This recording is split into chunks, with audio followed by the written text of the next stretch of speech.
La carretera maldita. Era una noche lluviosa y totalmente fría, yo iba al volante sola, puse mi música a todo volumen, escuchaba a los Sum 41, la lluvia aumentó su energía, llovía como si el cielo se hubiera abierto, de pronto el parabrisas estaba totalmente empañada, decidí estacionarme un momento hasta que pase la lluvia y o al menos se calme un poco. Apagué la música y me dormí, pasaron unos 20 minutos y sentí que golpeaban la puerta desesperadamente, tratando de abrirla, por unos segundos pensé que eran ladrones que venían a robarme el coche, pero luego pensé que estas son tierras áridas, no hay nadie aquí. Miré hacia la puerta y no había nadie, empecé a buscar con la mirada por todos los lados de mi carro y no vi nada, entonces algo insólito apareció a lo lejos, que se acercaba con pasos largos y apurados, encendí las luces del auto y vi a una especie de mujer sin cabellos con aspecto jorobado y con patas de cabra, sentí que el corazón había dejado de latirme, estaba en la hora cero de mi vida y no sabía qué hacer, gritar o salir corriendo. Traté de encender el auto, pero las manos no me funcionaban, de pronto todo el cuerpo se me paralizó, solo escuchaba el sonido de mi respiración. Pasaron como 3 o 4 minutos que para mí era toda una eternidad, me sentí mareada y que se me agotaba la respiración, lo único que hice fue rezar, por fin mi cuerpo empezó a responder, encendí mi carro y apreté el acelerador. Esquivé como pude a la mujer jorobada que ya estaba a solo unos metros del coche, esta pegó un aullido increíble al ver cómo se escapaba su presa, seguí mi camino sin mirar atrás, los segundos se hicieron minutos, los minutos horas. Llegué a casa con el rostro lívido, no quise cenar porque me dolía la cabeza y el estómago, solo tomé agua y me fui a descansar. Era un señor llamado Alejandro, que se casó con su novia llamada María. Después de haberse casado tuvieron 2 hijos, uno llamado Alejandro igual que él y la niña que era más grande se llamaba Nancy. Él era de escasos recursos económicos, pero después de tanto buscar trabajo lo contrataron en Pemex. Él era el intendente, pero después de mucho tiempo pasó a ser trabajador de la planta. Pasaron varios años y Alejandro pasó a ser jefe. Sus compañeros de trabajo propusieron que para celebrar el nuevo puesto de Alejandro irían a un balneario. Estuvieron ahí un fin de semana con su esposa, hijos y amigos con sus familias, de ida se fueron en un urbano de primera. Cuando llegaron la pasaron de maravilla. El domingo ya por la tarde Alejandro se encargó de pedir el mismo urbano en el que habían llegado. Le dijeron que si te llegaban como en 1 hora, estuvieron esperando 3 horas y Alejandro muy enojado volvió a llamar, nadie le contestó y hasta que por fin llegó el camión, pero no era el que él había pedido, pero de todas formas se fueron en él ya que todos estaban cansados y ya querían llegar a sus hogares.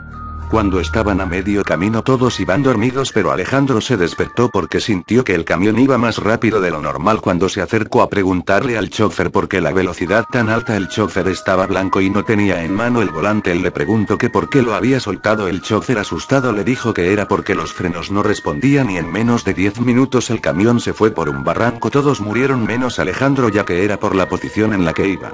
Alejandro quedó inconsciente por 2 días ya que se dio un golpe muy fuerte en la cabeza. Cuando recuperó la conciencia lo llevaron a donde estaban velando a su esposa e hijos. Cuando los vio en esos ataúdes se volvió a desmayar de la impresión, volvió en sí y después de 1 día los fue a enterrar al panteón, pero no les rezó. Pasaron varios días y los trabajadores del panteón comenzaron a decir que veían a una niña caminando sola y diciendo recen por mí muchas veces. También varios conductores veían a una niña y por tratar de esquivarla chocaban contra la barda del panteón, pero cuando querían ver si estaba bien la niña ya no estaba. Le dijeron a Alejandro lo sucedido y le recomendaron que rezara por ella. Fue al panteón y le rezó, después ya nadie volvió a ver a esa niña jamás. Una noche de Halloween, por hacer algo de miedo, jugamos a la ouija, cosa de la que siempre me arrepentiré. La noche era fría, en el ambiente se notaba un aroma extraño, no sé definirlo con palabras. Unos amigos y yo buscamos una vieja ouija que mi familia siempre ha tenido guardada, era de mi bisabuela, la cual había muerto cuando yo aún no había nacido, y siempre había querido conocerla. Mis amigos hacían eso por diversión, yo por un fin, puesto que quería hablar con mi bisabuela. La sesión comenzó, entre risas mis amigos bromeaban, yo estaba muy serio, concentrado, pero ellos no lo notaron, hasta que cayó un rayo que iluminó toda la habitación oscura, seguido de un trueno, que estremeció hasta el último de mis huesos. Asustados por el rayo, mis amigos se quedaron en silencio, como yo, concentrándose. De repente, el puntero de la ouija comenzó a moverse. Preguntamos al unísono quién era, pero no respondió. El puntero se movía sin cesar de un lado para otro, sin formar palabras. Al final paró, y lentamente, formó las siguientes palabras: estoy yendo a por vosotros. Llamaron a la puerta, pero nadie se atrevió a abrirla, solo oímos la voz de quien llamaba. Era una mujer, que estaba en el pasillo y gritaba por entrar a mi habitación. El cerrojo estaba echado, no podía entrar, pero parecía que iba a tirar la puerta abajo. La mujer gritaba desesperada, la puerta iba a caer, así que empujamos la cama para trancarla. La mujer, cada vez más desesperada, gritaba mi nombre. Yo tuve el impulso de abrir la puerta, pero me contuve, esos gritos eran desesperados. Entonces me di cuenta. Era mi bisabuela.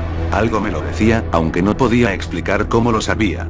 Me lancé a abrir la puerta, quería verla, tenía que verla, pero mis amigos me agarraron. Los gritos cesaron, una de mis amigas, tuvo un ataque de nervios. Nos acercamos a consolarla, pero una voz grave y fuerte salió de ella diciendo que no nos acercáramos. Nos quedamos de piedra. La mujer del pasillo comenzó a gritar de nuevo. Os lo advertí, y no me hicisteis caso, ahora moriréis.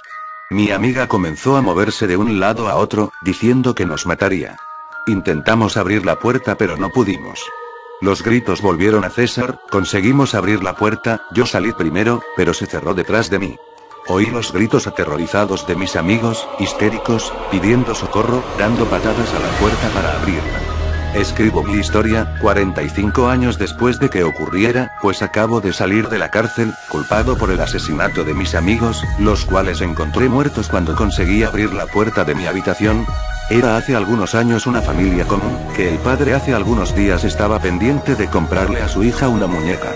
El día en que Andrés llegó con la muñeca, Camila, hija mayor, se puso celosa porque a ella no le dieron nada, y por eso empezó a decir cosas como: esa muñeca es fea y cosas por el estilo. Daniela se enojó mucho y Andrés castigó a Camila, y ella se fue a dormir. Después de todo ya era tarde, pasaron varios días en los cuales se escuchaban sonidos extraños desde la pieza de Daniela, pero ella no escuchaba nada.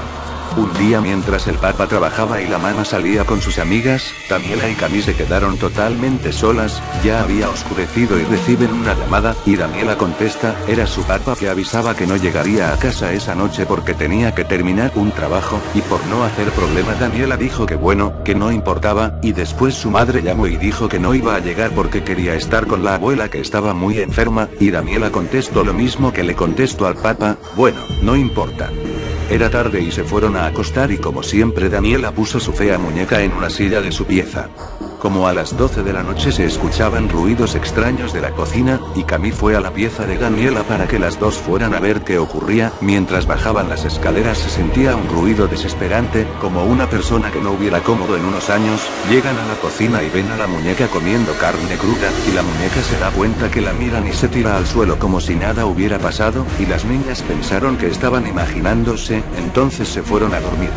Una noche Andrés bajó a tomar un vaso de agua a la cocina, y la mamá se despertó y no vio a Andrés, entonces baja. Se empiezan a sentir ruidos como los de aquella noche en la cual ocurrió el hecho de la muñeca, entonces Camila fue a ver a sus papás y no estaban, entonces fue donde Daniela y las dos bajaron y vieron el cuerpo de la mano sin cabeza, y el cuerpo de papá con un cuchillo en su corazón y la muñeca comiéndose la mano.